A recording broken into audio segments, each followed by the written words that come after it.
Après 7 ans d'absence, le concours MasterChef fait son grand retour à l'antenne.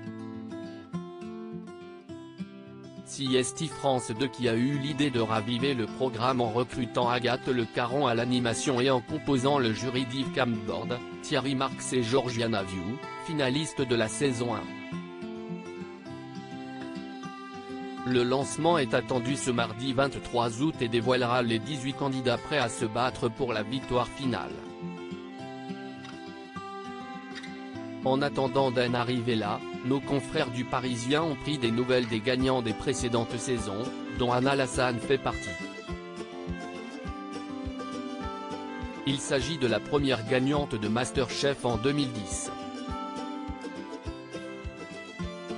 Depuis cette époque, Anna Lassan en a fait du chemin. Elle a notamment ouvert son restaurant, le Lano dans la région de Limoges qui propose des spécialités limousines à base de produits locaux. La jeune femme gère en parallèle un food truck toute l'année, pour lequel elle a pu recruter 17 employés.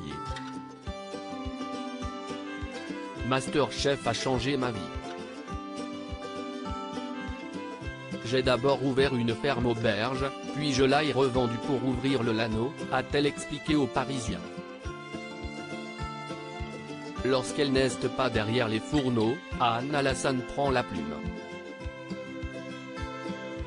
Elle a écrit 4 livres, dont le dernier autour de la cuisson au barbecue est sorti tout récemment, en avril dernier.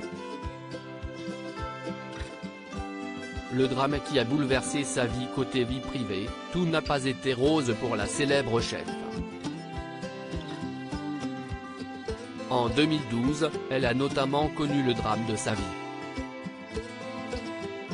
Cette année-là, elle a perdu 2 de ses 6 enfants, Rose, 4 ans, et Louise, 2 ans.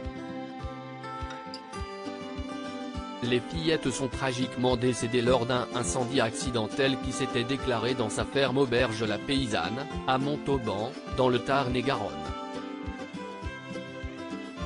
CST un allume-gaz qui aurait tout provoqué tandis que Rose et Louise étaient à l'étage en train de jouer dans leur chambre.